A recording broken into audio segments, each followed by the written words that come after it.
C'était Invest in Bordeaux qui m'a donné l'opportunité d'intervenir sur la table ronde efficience énergétique dans les villes. Et donc l'opportunité, c'était en tant que créateur d'une start-up dans le domaine de la Smart City, c'était une vraie opportunité de pouvoir présenter ce qu'on faisait et échanger avec des acteurs importants du domaine dans lequel on évolue, dans le cadre de cette table ronde.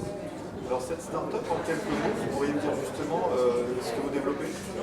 On fournit à destination des entreprises et collectivités une solution très légère à installer pour leur permettre de réduire leur facture énergétique, de suivre le confort de leurs locaux et d'impliquer tous leurs salariés, tous leurs collaborateurs dans une démarche éco-responsable au travail, sur leur lieu de travail. Alors dans cette table ronde, vous avez entendu d'autres intervenants. Est-ce qu'il y a des sujets qui vous ont plus interpellé que d'autres, des choses que vous attendiez peut-être pas à entendre? Alors dans le cadre de cette table ronde, j'étais aux côtés d'une personne de chez RTE et de chez Vinci Énergie.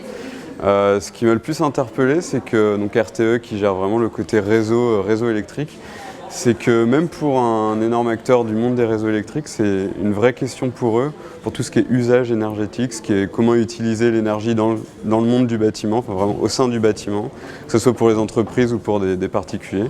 Donc c'est hyper intéressant dans le cadre de mon activité de savoir ça et de savoir que ça peut être des partenaires potentiels et qu'il faut que tout le monde travaille main dans la main pour avoir au final des bons usages énergétiques dans le bâtiment. Par rapport à ces usages énergétiques, on a beaucoup parlé aussi d'accès aux données. Est-ce que cet accès aux données, cette circulation des données, c'est un enjeu important?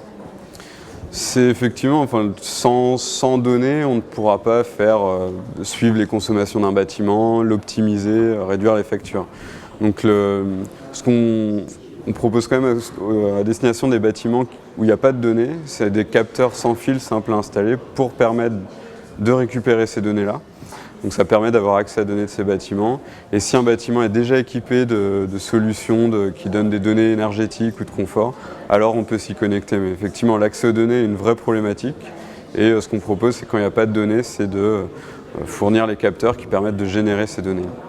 Alors comment est-ce que vous imaginez, c'est ma dernière question, les Smart Cities du futur dans 10 ans, dans 20 ans? Dans 10 ans, dans 20 ans, on voit que là, tout ce qui est open data, ça commence vraiment à se démocratiser. Donc cette génération de données sera plus vraiment une problématique, j'imagine que tout sera suivi.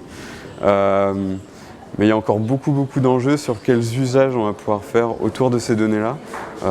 Donc j'imagine que dans mon domaine, dans 10 ans, 20 ans, on aura vraiment avancé sur le côté efficience énergétique des bâtiments, que l'usage qui est fait d'un bâtiment sera beaucoup plus efficace énergétiquement et que les gens seront beaucoup plus sensibles à ces problématiques énergétiques et environnementales dans le cadre de la ville de demain.